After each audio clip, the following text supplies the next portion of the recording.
The euthanasia order had been signed on a Monday.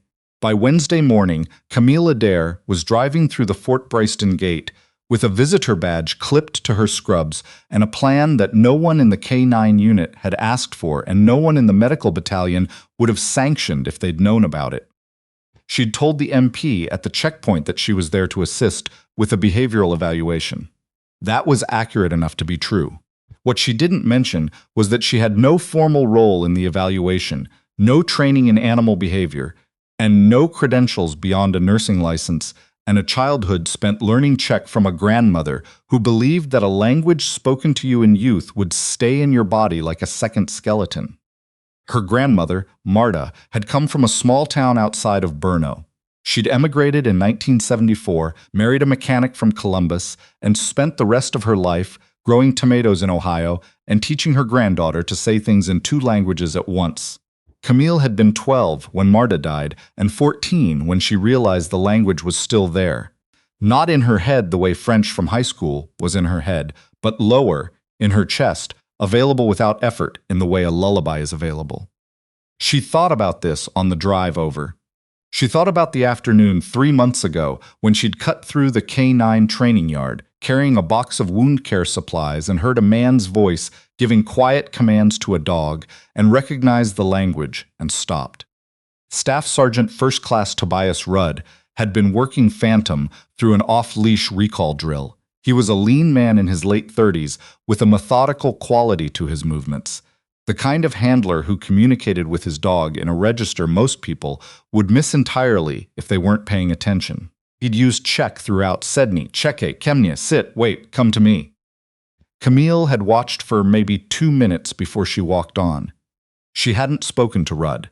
She'd filed the information somewhere in the back of her mind, the way she filed most things that seemed like they might matter eventually. Rudd had died 6 weeks later. Vehicle accident on the North Training Road. Brake failure on a Tuesday afternoon, the report said, on a stretch where the terrain dropped sharply to the left. Phantom had been left behind. Specialist Fen Aldous was waiting for her outside Kennel Block C with the expression of someone who had agreed to something and was now actively reconsidering. "Ma'am," he said, "I want to be on the record as saying I don't think this is going to work the way you're hoping." "What way am I hoping?" "The way where you go in and he doesn't take a piece out of you." He was 22, with the kind of face that still showed everything it was thinking.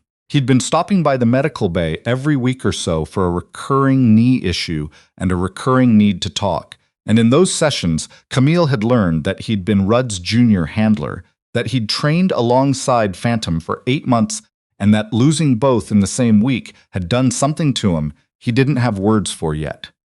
"Tell me about the 3 attacks," she said, as they walked toward the kennel. Poole lost 6 stitches out of his forearm. Deegan got off lighter because he blocked with his arm in time. Mason, Fenn's jaw tightened. Mason was the worst one. Phantom went for his throat. Where was the handler? Out of position, Mason opened the door before. Who authorized Mason to open that door? Fenn paused. It was a rotation assignment. Anyone in the unit can be assigned kennel support. "All right," Camille said. The kennel smelled of concrete and disinfectant and the specific warm animal smell that high-drive dogs carry like a signature. Phantom was at the far end of the space, pressed into the corner where 2 walls met. His posture wasn't the posture of a frightened dog. It was the posture of a dog holding himself very still because movement required a decision about what to do next, and he hadn't made it yet. He tracked Camille from the moment she appeared in the doorway, not with aggression, with assessment. She crouched down 6 feet from the gate and let him look at her. She had an instinct, formed over years in emergency medicine, about the difference between an animal, human or otherwise, that was dangerous and one that was suffering. Those things overlapped, but they weren't the same. She took a breath and spoke. In Czech, quietly the way her grandmother had spoken, not performing, not announcing, just talking. "Klid, jsem tady, je to v pořádku, hodný pes, nikam nejdu, easy, I'm here. It's all right, good dog, I'm not going anywhere." The stillness that followed had texture to it. Camille counted 4 seconds in her head. Then Phantom's ears moved, a slight rotation, toward the sound. Then his head. Then, slowly, with the careful deliberateness of something very large deciding to trust, his body unlocked. He rose. He crossed the kennel in 4 unhurried steps and pressed the side of his muzzle against the chain link near her hand. Behind her, Fen Aldis exhaled, a long, soft release of breath that said more than words could have. She sat with her palm pressed flat against the fence and let Phantom breathe in the scent of her hand. His breath came in slow pulls, warm against her fingers. She kept talking, low, steady, nothing important, just the sound of the language he recognized arriving from somewhere for the first time in 6 weeks. She stayed for 45 minutes. When she finally stood, her knees ached from the concrete, and her voice was faintly hoarse, and Phantom was lying on his side with his eyes half closed, his body arranged in the particular way of a dog that has allowed itself, briefly, to stop bracing. Fen walked her out in silence. At the edge of the parking lot, he stopped and looked at her. "How?" he said, just the word, not even a question. She told him about the training yard, about hearing Rudd's voice, about her grandmother's kitchen in Ohio, and the language that had stayed in her chest like a second heartbeat. Fen was quiet for a moment. He never documented that, not officially. I never knew. I figured. The assessors used English and German, she said. Yes. He looked back toward Kennel Block C. They're going to tell you 10 days isn't enough to change his classification. Then we'd better be efficient. She went back Thursday and Friday, and through the weekend, signing in each time at the K9 unit checkpoint with the visitor badge and the increasingly familiar nod of the MP on duty. By Sunday, she was opening the gate herself. By Tuesday, Phantom was walking beside her through the block's exterior exercise corridor, off-leash at her side, responding to check commands with the precise attention of a dog who has found something reliable in an unreliable world and is choosing to hold on to it. But there was something else. She'd noticed it first on Friday, the way Phantom oriented toward the north end of the base whenever they were in the exterior corridor, not randomly, specifically toward the supply buildings behind the motor pool. His nose would go up and his ears forward, and he'd sustain that focus for 3 or 4 seconds before coming back to her. A dog trained in scent work carries its training like a physical reflex. Something out there was triggering his. She'd read the full incident reports by then, requested through medical records under the behavioral evaluation umbrella. 3 attacks, 3 narratives, 3 names. On Thursday evening, she spread the reports across her kitchen table alongside the base personnel directory and looked at those names again. Poole, Deegan, Mason. 3 different units, 3 different locations on base, 3 different operational assignments. But working dogs don't attack by accident, they commit, and Phantom's attacks had all shared a quality the reports described as sudden onset and target-specific, meaning the dog had locked on to that particular person. Not the nearest person, not the loudest person, that one. She didn't sleep much that Thursday night. On Friday, after the session, she asked Fen if she could look at what remained in Rudd's kennel workspace. The small wooden shelf above the supply cabinet held the ordinary contents of a life interrupted. A spare set of bootlaces, a challenge coin from a deployment she didn't recognize, a photograph of Phantom running on a beach somewhere green and cold, a folding knife with a handle cracked along the spine, and a spiral-bound notebook, its cover bent from being carried in a jacket pocket about 2/3 full. Fen told her it should have gone to Rudd's mother, but nobody had thought to send the notebook specifically. She sat on the kennel floor with Phantom's chin resting across her ankle and read. Most of it was what she expected: training logs, behavioral notes, the particular affectionate shorthand of someone writing observations they knew no one else would read. Notes about Phantom's food, his gait, a minor paw injury in October that had healed clean, and then, 8 months back, a shift. Supply Block 7, manifest discrepancy, 3rd time this quarter, talked to Poole about it. He acted like I'd asked him something personal, walked away. 2 weeks after that, Deegan was there for the Tuesday delivery, signed off himself. The numbers that would go to an external audit don't match what I counted. Could be nothing. Doesn't feel like nothing. Then, Lowey's name came up twice in 1 week, once from Poole, once from Deegan. Neither of them brought it up naturally. It came up like it was being dropped in. Then, 1 month before Rudd died, "I've got photographs now. Timestamps on the phone. I need somewhere to put them that isn't just my phone. I was going to talk to Fen, but I don't want to put him in the middle of it until I know what I'm actually looking at. Going to give it 2 more weeks." The last entry was dated 18 days before the brake failure on the North Training Road. "Law stopped me after PT today. Just to talk," he said. "We've never talked. He was friendly in a way that doesn't match anything I've experienced from him before. I don't like it." Phantom shifted against Camille's ankle. His breathing was slow and even.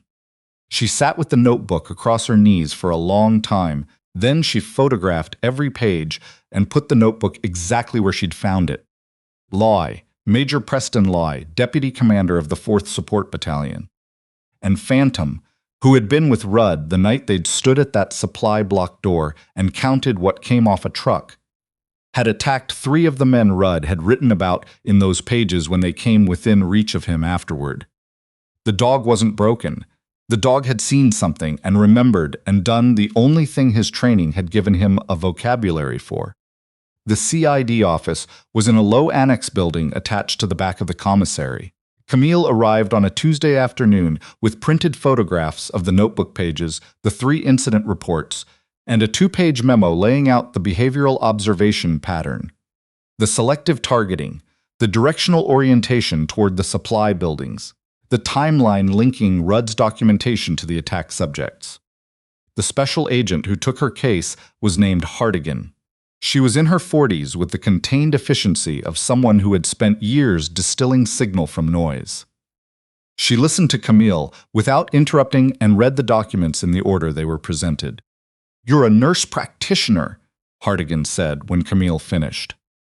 "Yes. And you came to this conclusion based on a dog's selective attack behavior." "And a training notebook," Camille said, which documents Rudd's observations about supply discrepancies going back 8 months with Law's name. Hartigan looked at the photographs, then looked up. The brake line failure on the North Training Road was flagged for follow-up by our office at the time of the accident. Camille waited. The follow-up was classified low priority. A pause that contained a great deal that wasn't said. "Leave these with me and don't discuss this with anyone while we take a look." Understood. "This is going to take some time." "I have 10 days on Phantom's behavioral hold," Camille said. "After that, it's Friday again." Hartigan met her eyes. "I'll note the timeline." It took 12 days. The hold was extended on day 9 via a memo from Hartigan's office that cited active investigation relevant to the subject animal's behavioral context in language specific enough that Colonel Harwick signed the extension without discussion. On a Thursday morning, Poole, Deegan, and Masson were brought in separately and simultaneously. The picture that assembled over the following days was not complicated in its structure. A supply diversion operation running through Lawway's logistics chain, revenue generated through redirected equipment, sold to a third-party contractor with no government authorization. Rudd had gotten close enough to the numbers to matter. He'd had photographs, he'd had a timeline, he'd had a notebook. And he'd had a dog who had been with him the night they stood outside Supply Block 7 and watched what came off that truck, whose nose had recorded the men who were there, and who, when those men came close enough in the weeks after Rudd died, had done exactly what 4 years of working with a thorough handler had trained him to do. Law was taken into custody on a Wednesday afternoon. Camille heard about it the way she heard about most things on base, sideways, through someone who assumed she already knew. She was at the nurse's station when word came through, and she sat with it for a moment, feeling the specific quality of relief that isn't happy exactly, just the release of something that had been held too long under pressure.